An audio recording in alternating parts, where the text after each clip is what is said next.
खेल खिलाड़ी, खेत खलियान, किसान जवान और पहलवान, ये है हरियाणा की माटी की पहचान। और आज बहादुरगढ़ की पवित्र धरा पर हमारे बीच में करनाल से लोकप्रिय सांसद है संजय भाटिया जी, जो स्वयं राष्ट्रीय स्तरीय कुश्ती प्रतियोगिता में पहलवानों को अपना शुभाशीष प्रदान करने के लिए पहुंचे हैं। और ये हरियाणा के पहलवानों की खास विशेषता है कि उन्होंने भारत देश में ही नहीं, दुनिया में हरियाणा प्रदेश का नाम रोशन किया है, डंका बजाया है। भाटिया जी, बड़ा अच्छा अवसर है जब राष्ट्रीय स्तरीय कुश्ती प्रतियोगिता का आयोजन का सौभाग्य आपके प्रदेश के एक हिस्से को मिला है, बहादुरगढ़ को। क्या कहेंगे? मैं बधाई देना चाहता हूं। और इतना बड़ा आयोजन मेरे यहाँ आने से पहले मेरे को कल्पना नहीं थी, और यहाँ आके इतना भव्य आयोजन, भाई विनोद जी का यहाँ पर मिलना और राकेश जी का मेरे को यहाँ पर बुलाना, राजकुमार जी, और ये कुछ दिन पहले कि आपको आना पड़ेगा। तो मैंने इनको कहा मेरे कार्यक्रम एडवांस में लगे होते हैं। इन्होंने कहा कि 10 मिनट के लिए आप आओ तो आओ। यहाँ आने के बाद मैं रास्ते में सोच रहा था, थोड़ा ट्रैफिक जैम भी था, मैं दिल्ली से आया, मैं सोच रहा यार राजकुमार ने मेरे को, यार क्या, मैं बोल भी नहीं सका। लेकिन यहाँ आने के बाद जो मेरे मन के अंदर बात आ रही थी, इतना भव्य आयोजन देखकर, मैं पहली बार लाइफ के अंदर इतना भव्य आयोजन देखकर, मैं हर कार्यक्रमों में जाता हूँ और मुझे बड़ी खुशी है कि लगभग 600 प्रतियोगी इस कुश्ती में भाग ले रहे हैं और लगभग 60 कैटेगरीज हैं और पूरे हिंदुस्तान के बच्चे यहाँ पर आए हुए हैं। मैं सबको शुभकामना देता हूँ। और आपने जैसे परिचय में कह ही दिया कि हरियाणा की जो मिट्टी है, खेलों में भी सोना उगलती है, वैसे भी सोना उगलती है, किसान मेहनत करता है और यहाँ के जवान सबसे पूरे देश के अंदर मैं समझता हूँ मैक्सिमम योगदान फोर्स के अंदर भी है। हरियाणा मिट्टी ही ऐसी है जो वीरों को पैदा करती है। बिल्कुल। और देखिए, जिस तरह से खेल खिलाड़ियों को प्रोत्साहन देने के लिए यहाँ पर लगातार जो गणमान्य लोग हैं उनका पहुँचना जारी है। आज संजय भाटिया जी ने स्वयं ये कहा है कि 600 खिलाड़ी एक ही छत के नीचे यहाँ पर अपनी प्रतिभा को निखारने का एक ऐसा मंच उनको मिला है जिस पर वो अपनी प्रतिभा का प्रदर्शन कर सकते हैं। खिलाड़ियों के लिए क्या संदेश रहेगा, खासतौर से जो हरियाणा सरकार की खेल नीति को लेकर के कितना प्रभाव है जो मेडल है या खिलाड़ियों के प्रोत्साहन के लिए? मैं समझता हूँ कि हरियाणा की खेल नीति को पूरा देश फॉलो करता है। माननीय मुख्यमंत्री जी खुद मिट्टी से पैदा हुए एक खिलाड़ी के रूप में उन्होंने जीवन की शुरुआत की थी और खेलों के प्रति उनका खुद का भी लगाव है। हमारे वो संघ के अंदर प्रचारक भी जब रहे तो माना जाता था कि कबड्डी के ज़बरदस्त वो प्लेयर थे। और आज मैं राकेश भाई का इतना सफल आयोजन और अपने ही स्कूल के प्रिंसिस में इन्होंने किया, मैं बिल्कुल हैरान हूँ कि इतनी व्यवस्थाएं उन्होंने यहाँ पर एक छोटे से स्थान पर खड़ी करके दिखाई और एक इंटरनेशनल लेवल का यहाँ इन्होंने प्रतियोगिता करवाई है। बिल्कुल बधाई के पात्र हैं तमाम जो हरियाणा कुश्ती संघ के पदाधिकारी हैं, खासतौर से आयोजक डॉक्टर राकेश सिंह जो एडवोकेट हैं। उन्होंने तमाम खिलाड़ियों को जो सुविधाएं हैं अंतर्राष्ट्रीय स्तर की, जैसा कि संजय भाटिया जी ने भी कहा है कि एक बेहतरीन आयोजन इसको करार दिया है, उन खिलाड़ियों के लिए मील का पत्थर साबित होगा, वो अपनी प्रतिभा को निखार सके और भारत की झोली में और अधिक पदक डाल सके। बहुत बहुत धन्यवाद सर, शुक्रिया। धन्यवाद भाई साहब, थैंक यू। मैं बहुत ही एक साधारण परिवार का बच्चा हूं, लेकिन आपने मुझे बहुत सम्मान दिया अपने शब्दों में।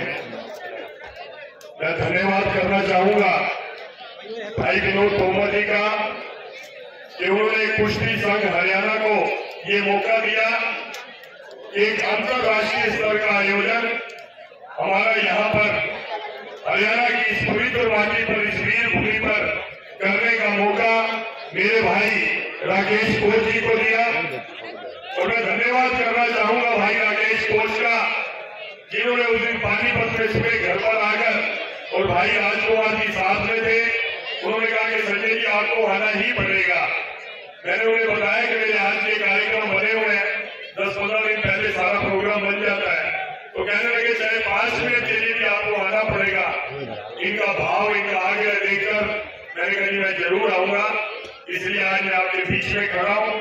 और यहाँ आने के बाद जो एक आनंद का मुझे अनुभूति यहाँ पर आने के बाद हुई, कितने बड़े स्तर पर यह आयोजन होगा इसकी कल्पना मैंने नहीं की थी। लगभग 600 बच्चे पूरे देश भर से यहाँ पर इस प्रतियोगिता में भाग लेने के लिए यहाँ पर पहुंचे हैं। मुझे इस बात का भी गर्व है कि इसमें आधे से ज्यादा बच्चे हमारे हरियाणा के हैं। चाहे कहीं भी खेल हो, चाहे देश में हो, चाहे विदेश की धरती पर हो, जैसे हरियाणा की धरती फसल के मामले में, अनाज के मामले में सोना उगलती है, खेलों में भी वो सोना उगलती है। युद्ध के मैदान में भी सबसे ज्यादा जोशीले और वीर हमारे भाई हमारे हरियाणा के होते हैं।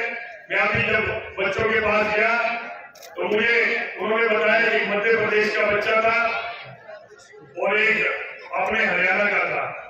यहाँ भी तेलंगाना का एक बच्ची थी और अपने हरियाणा की बच्ची थी। बड़े अच्छे तरीके से इस आयोजन का आपने अंतरराष्ट्रीय स्तर का एक सुविधाएं यहाँ पर दी।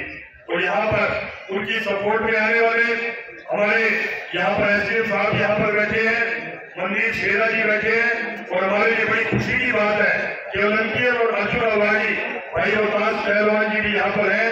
हमारे रणवीर ढाका जी कोच हैं, राजेश जी पुरखासिया वो यहाँ पर आए हैं, रमेश भाई यहाँ पर आए हैं। और सबसे बड़ी खुशी की बात हमारी अपनी बच्ची प्रेरणा सांगवान और उनके परिवार से उनके हमारे परिवार के बड़े भूपेश सांगवान जी यहाँ पर उपस्थित है। और बड़ी संख्या में यहाँ पर मेरे बुजुर्ग युवा साथी भाई उनका उत्साहवर्धन करने के लिए जब मैंने देखा कि बच्चे कुश्ती कर रहे थे तो उनको सपोर्ट करने वाले उससे भी ज्यादा जोश के अंदर उनके अंदर जोश भरने का काम कर रहे थे। मैंने अखाड़े में बहुत ज्यादा जोर जमाइश तो नहीं की, लेकिन मैं इतनी बात जरूर कहूंगा कि अखाड़े में जब मैं बहुत छोटा था तो मैंने भी अखाड़े की मिट्टी से माथे पर तिलक जरूर किया है, लंगोट पहना है। और आज मुझे बड़ी खुशी है कि आज इस कुश्ती के मामले में पूरी दुनिया में अगर डंका बजा रहे हैं तो हमारे हरियाणा के बच्चे बजा रहे हैं।